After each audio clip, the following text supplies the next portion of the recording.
Hi, welcome to another edition of Senator Kissel and Friends. I'm your host, State Senator John Kissel, serving the fabulous people of Enfield, Somers, Suffield, Windsor, Windsor Locks, East Granby, and Ellington. I'm messing things up. It's summertime, and I guess I'm just getting senile with old age. I want to say that it's sort of bittersweet program in that Evan, who's been my crack communications director since the beginning of this year, has embraced an opportunity to study abroad for at least a half a year, maybe more, maybe a whole year. I'm not sure, Evan, but he's going to the University of Edinburgh, so that's no small potatoes. He gets to study in a very cool university in Edinburgh, Scotland, where I had an opportunity to go once, and it is a beautiful, beautiful city. There's no skyscrapers there. It's all like old-timey, old-fashioned. So I want to thank my crack team of volunteers. Last time I had an opportunity to film here, I was not feeling great. Actually was dressed very casual and still had a hard time breathing. So that's in the rearview mirror. And because it's the hottest thing out there on Instagram, and we want to just like be on the cutting edge,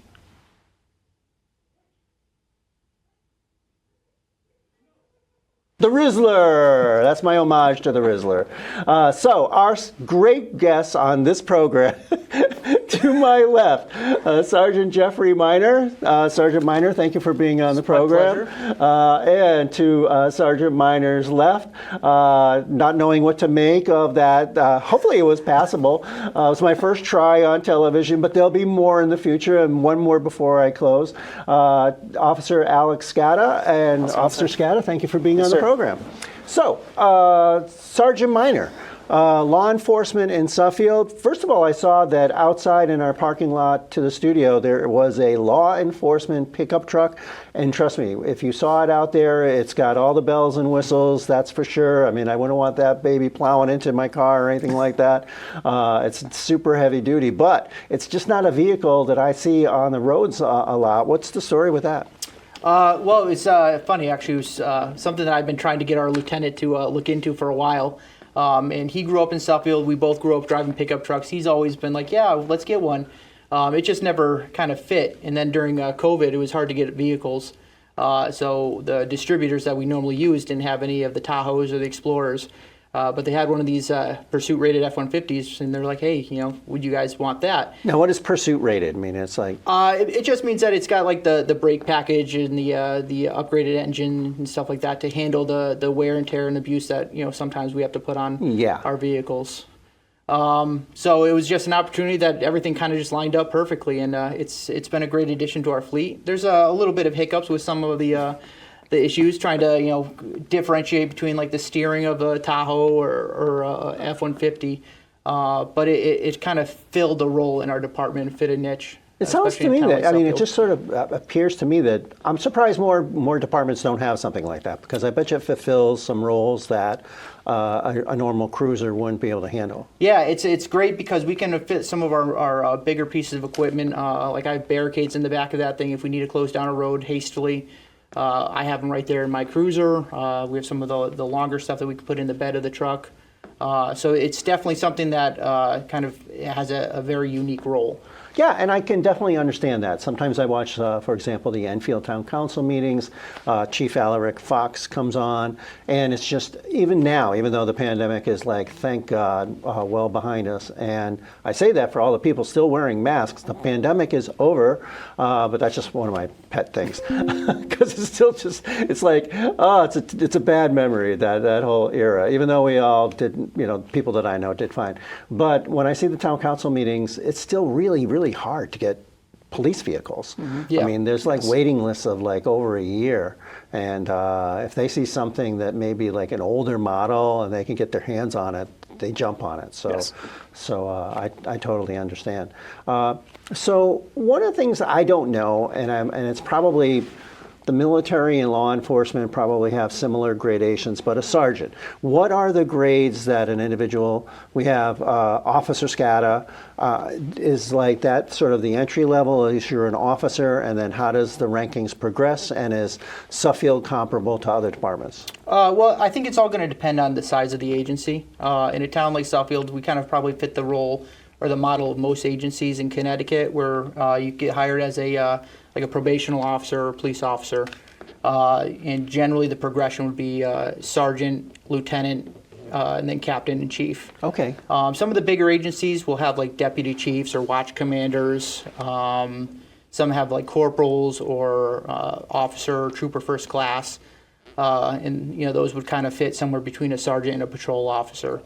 But for a town like Suffield, we have 20 officers that are sworn. We have officers, sergeants, one lieutenant, one captain, one chief. Okay, so Suffield has 20 folks work. I want to say I think we're up to 21 at this point. 22, yes. All right, yeah. And Enfield's around, I think around 101 now or something like that, but a much bigger town, but still.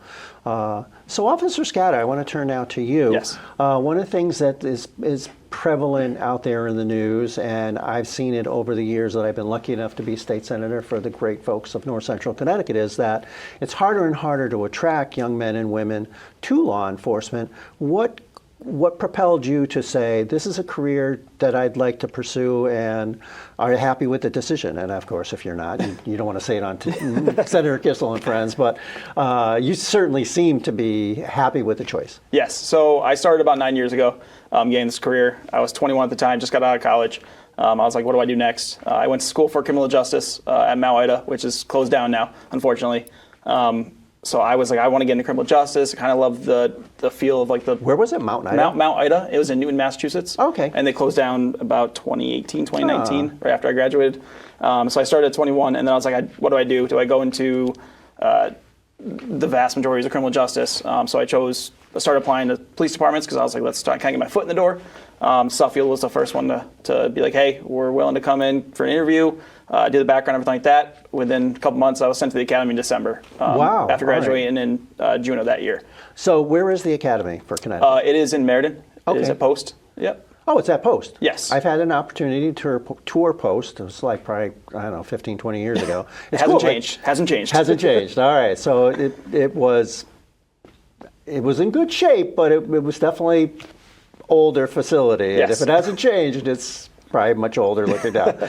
But they even had like a model street, like how you would go and approach an offender if they were in a certain environment and stuff like that. Yes. I mean, they have to utilize that whole facility. They do. They have all the buildings in the back as well. So you do your the days that you do your, what's the word I'm going for? Mock scenarios. Yeah, mock scenarios, something Okay. like that. They actually have like a village in the back that you can go to your mock scenarios, a room clearing, any kind of calls that you would normally see on the road. You're able to kind of start there and work through the village. Yeah, it's really cool. And a lot of times we as a legislature, and I think that we've learned over the years that I've been lucky enough to be there, is rather than us, and we will make decisions collaboratively. There's on some of these issues, it definitely falls along party lines, but on many others it doesn't. And quite often, if it's a difficult, nettlesome kind of what exactly should the model policy be, we will just turn it over to Post and have those folks. And who's sort of in charge of Post? Is it like a council? Yes. Yeah, it's we generally don't do the kind of getting the nooks and crannies of that part.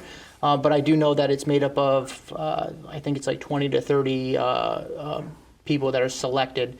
I know a handful of them are chiefs. Some of them sit on the legislative, boards or or committees. It's like a mix from folks all over the state, and I didn't want to put you guys on the spot with that, but just that these are the experts in the field, Yes. and so the public should feel good that on some things, rather than us trying to think that we know everything about everything, which the legislature quite often, and I'm not picking on the majority, but sometimes they think they do, and I definitely have a disagreement with some of the policies that we've imposed on law enforcement, but I lost that fight, but we continue to fight that fight, trying to allow law enforcement more latitude and less potential liability. But It's good that we defer to the experts at the Police Officer Standards and Training, which is what POST stands for. So, again, Officer Scata, what propelled you to want to be a public servant in this area? It's dangerous. Yep. I don't care what you think. It could be like they could say, oh, well, it's not like a big city. Anything bad can happen at any time, and I'm just going to share with you. Well, I was very lucky that when I first became a legislator, a state senator, about 33 years ago, John Nikovic was a trooper in the Connecticut State Police, and he was very good friends with one of my good friends, Scott Copen, and so we got to be friends. And he said, "Hey, you want to go for a ride along?" And as a young legislator, I said, sure.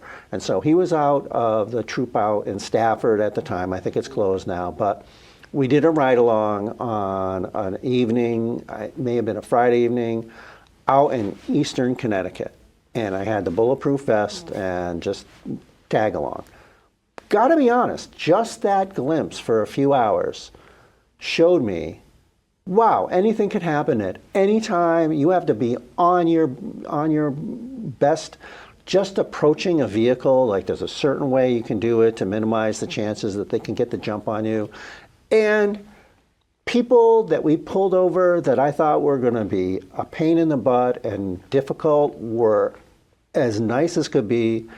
And then we pulled over this like middle-aged housewifey kind of like, you would think that she would be compliant, and she was just horrible and just wouldn't do anything that Trooper Nikovic was asking her to do, and she just blew through a stop sign, and it's like we were all liars, and it was crazy. So I share that only because, have you learned on your, what is it now, 9 years? 9 years, yes. 9 years on the job that, some of the presuppositions that I had or the things they taught me in the police academy, they are so true that every incident is unique. What's your... So I would say yes, every incident's unique. Luckily, we're in a town like Suffield where the community is very supportive of us, supportive of the police department. But I've kind of molded some of my ways into the community, just doing stuff with the senior center and stuff like that. So I'm kind of the happy face that people see when I go places. So is he really a happy face? Oh yeah. Okay. So, all right. So Sergeant agrees with you. So luckily with our community, they really put emphasis on working with us. So in the aspect of like, we go places, they're always happy with us. We don't have too much pushback on our end. Okay. I don't know if you would agree with that. Oh yeah, absolutely. Just in general, everyone's really supportive of us. When we have had some issues in the past, the citizens in Suffield really kind of stepped up and came to bat for us. It's not uncommon. You talked about some of the differences of like maybe a bigger city where you're getting a lot more call volume and a lot more dangerous situations you find yourself into every day. Where we don't necessarily see it every day, we do see it. And I guess the big difference is when we do see it, we're generally the only officers on scene. Where in a larger municipality, you probably would be able to get backup, 4 or 5 guys within, 4 or 5 minutes. It might take 15 minutes in Suffield for a backup officer to arrive. So I think it's kind of forced us to use a lot more verbal judo, as they say. Yes, I like that. Verbal judo. I'm going to use that Yeah. next time we start session in February. Verbal judo. Really, our ability to communicate with the people of the community really kind of de-escalate situations before they even escalate. And because so many of our officers actually live in Suffield, that work in Suffield, which is a kind of a unique situation. Many of the people that we're responding to already know us before we even introduce ourselves. Now, I know that Officer Scata had indicated you grew up in Suffield? I did not, sir. He Oh, did. okay. So, Yes. I'm sorry, Sergeant Minor, you grew up in Suffield. Yep. And so what's that like? I mean, I know my only sort of like couple connections. I grew up in Windsor, and that's one of the towns that I represent now. It's a sliver. It's Pequannock, north of the Farmington River, and Rainbow. It used to be all the way down to the center of town. So it felt cool being a state senator from the town that I grew up in. But the one that popped into my head is, for a period during college, during like an intermediate period, just to make some quick money, I substitute taught for a couple of weeks in Windsor. And that was really weird to be a substitute teacher in a school that you were. I don't care if I was a grown-up, I still felt like a kid in the school. Yes. So what's it like being like a sergeant now in the town where you were a kid?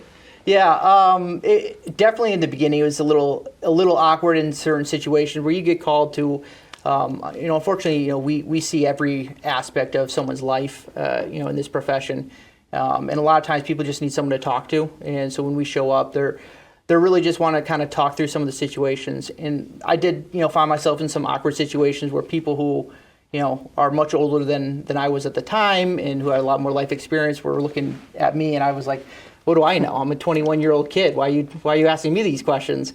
So it was definitely a little weird at first, but more times than not, it's helped me. It's benefited me coming from the community where I grew up now, working there. People recognize me. People know me. If they don't know me, they know my family. My mom was a school teacher in Suffield.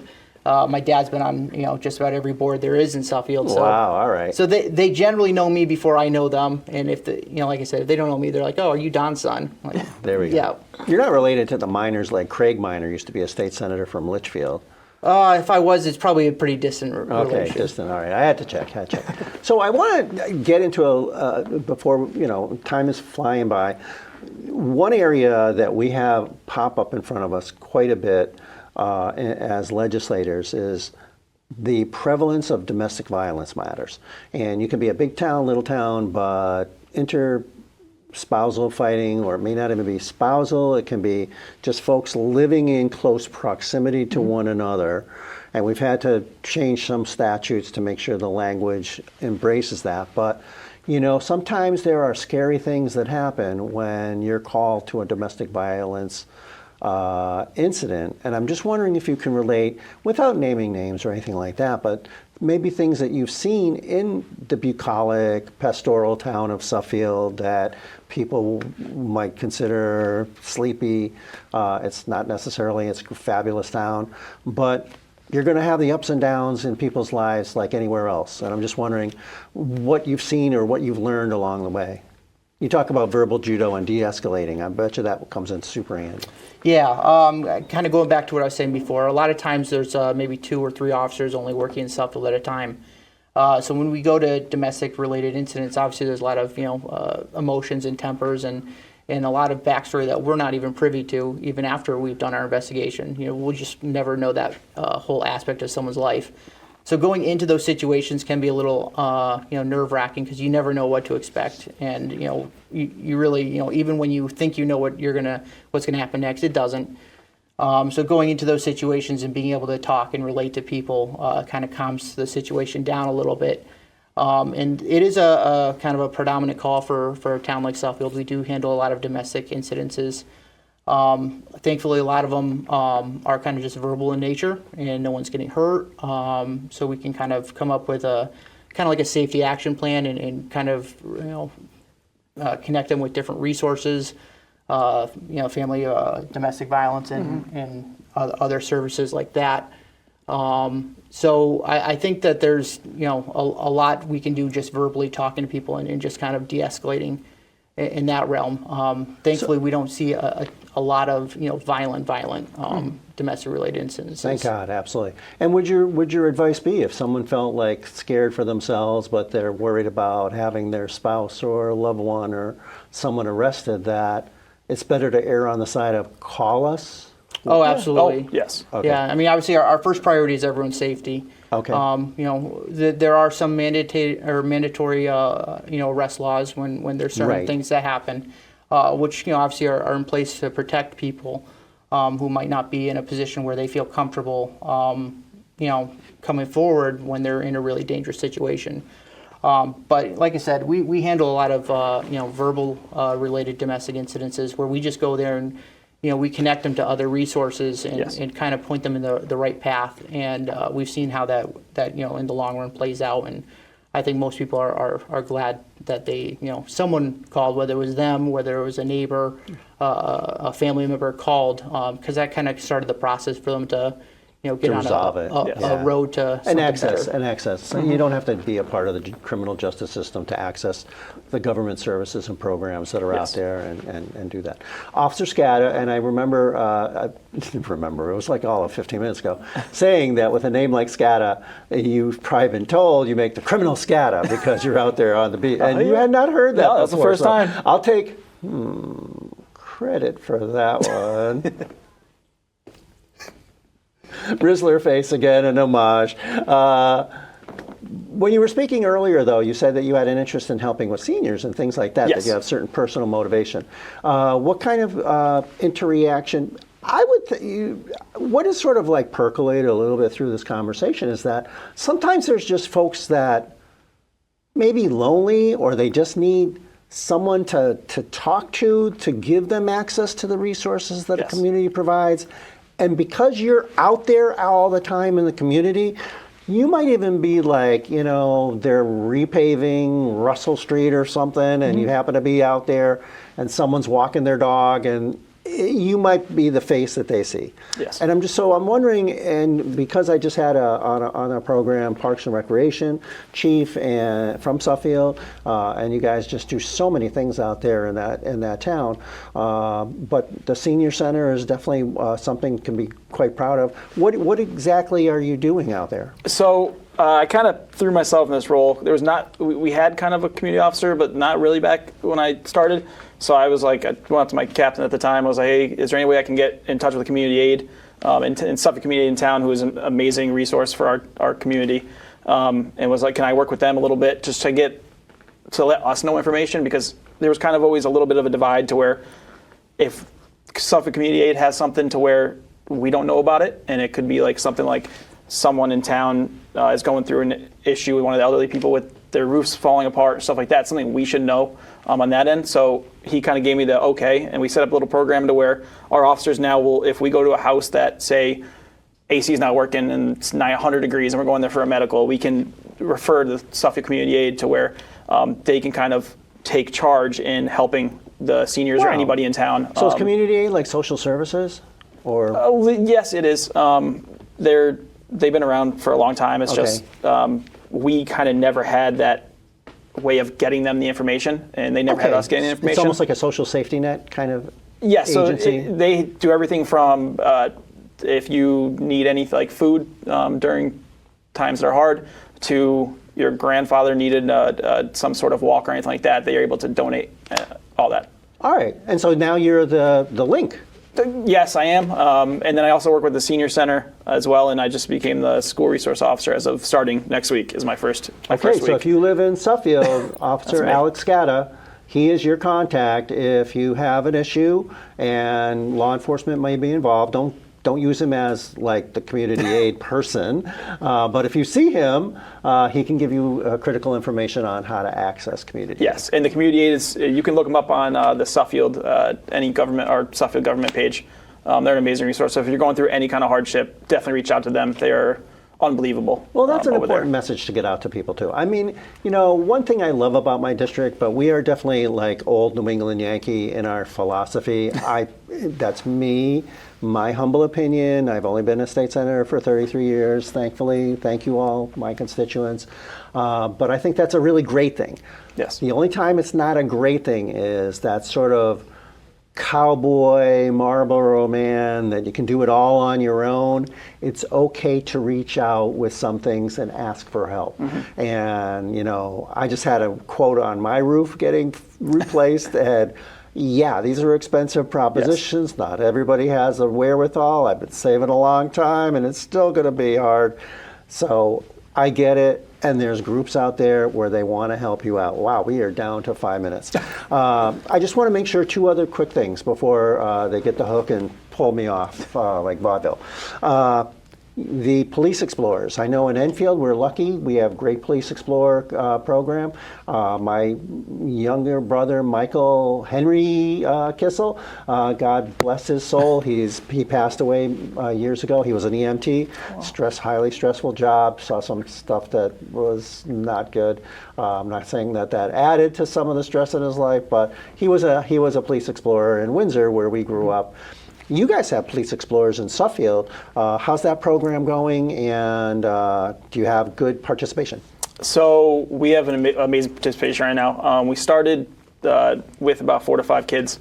Right now, I believe we have 12 kids now in our program. That's yes. like tripling. Everywhere from some of the kids don't even live in Suffield. They just, with our cadets going out to events, they kind of make connections with these kids who are Same like, thing hey, in come to Enfield. us. I was Yes. surprised that Police Explorers are not rigidly boundaried for residents, and that's okay. It's all good. So we just did an event over the weekend, last weekend, not this previous weekend, with one of the state representatives for a Suffolk Cruiser for the food pantry community aid. Tammy Z? Tammy Z, yes, yeah. And our cadets were there, and they were amazing. They were able to help out, and they are through and through, just want to help the community. It's awesome. Yeah, that is great to know. So again, since we are running short on time, I want to give both of you one last opportunity to plug things that you want folks to know about the Suffield Police Department or law enforcement in general. And Sergeant Minor, I'll start with you. I guess I'll just start by saying that we're happy to work for a town like Suffield. The people are great. We really appreciate that. I think the one big thing that we've seen in the last few years, the rising kind of trend is the online internet scams. Okay. So just if you or your loved ones or anyone if you can just kind of go over them, no government agency is ever going to ask you for gift cards. No one's going to look for certain information, otherwise they're going to arrest you. No legitimate organization is going to be like, go to Bitcoin and send this money or else X, Y, and Z. Just one of those things that we always want to get out there. The classic scam for we have your granddaughter or grandson and give us money so they can get bailed out or something like that. Still going on. We still see some of that. A lot of them is we have an arrest warrant and your Social Security has been flagged, and we can start administratively processing this, but you got to start sending money and generally they try to keep you on the phone as long as they can, tell you not to communicate or not to call local law enforcement. That should be a red flag. If they say don't call the police, call the police. Yeah, the big thing is if anyone ever asks for gift cards, that it's not a close relative and it's not for a birthday. Then don't do it. That's sometime that you not. Okay, and Officer Scata, we're down to less than 2 minutes. It's pretty much the same thing. The scams kind of, especially working with the seniors, it's one of those things that we're trying to kind of harp on with our community. All right. Just please check on your elders. Make sure that they're not sending any money to anybody overseas or anybody in the United States. And you guys get a lot of calls on that stuff. That's majority of our calls. Oh my God. Yes. Wow. All right. So we got to nip that in the bud now. And you know what? The thieves and robbers, they are not lacking in creativity and evilness, and losing money out of your pocket through a scam just sucks so bad. So I want to thank our special guest from the town of Suffield, Sergeant Geoffrey Minor. Thank you so much. My pleasure. Thank you so much. I grew up in the town of Suffield, so wonderful having you as my constituent. And yes, sir. Officer Alex Scata. Officer Scata, thank you so much for being on the program. I want to thank you and all law enforcement and all of my towns and throughout the state of Connecticut for your public service, putting your lives on the line, and what you do for the men and women throughout our communities. If it weren't for you, if it weren't for the thin blue line, we would all be in big, big trouble. So these people that say defund the police, they should have their heads examined. If it weren't for law enforcement, we couldn't live wonderful, happy, peaceful lives in Connecticut and North Central Connecticut, where it's great to live, work, and raise a family. So thank you, gentlemen, so much for your service. Thank you, sir. Absolutely. Thank you. And I'm your host, State Senator John Kissel, serving the wonderful people of Enfield, Somers, Suffield, Windsor, Windsor Locks, East Granby, Granby, and Ellington. That's old-timey Carol Burnett. I want to thank my crack team of volunteers. You guys are rock stars. And we're almost done with summer, but September and October are some of the greatest months in New England, and we've got wonderful times ahead of us. So thank you all, and thank you to our men and women in blue who protect us all. Thank you.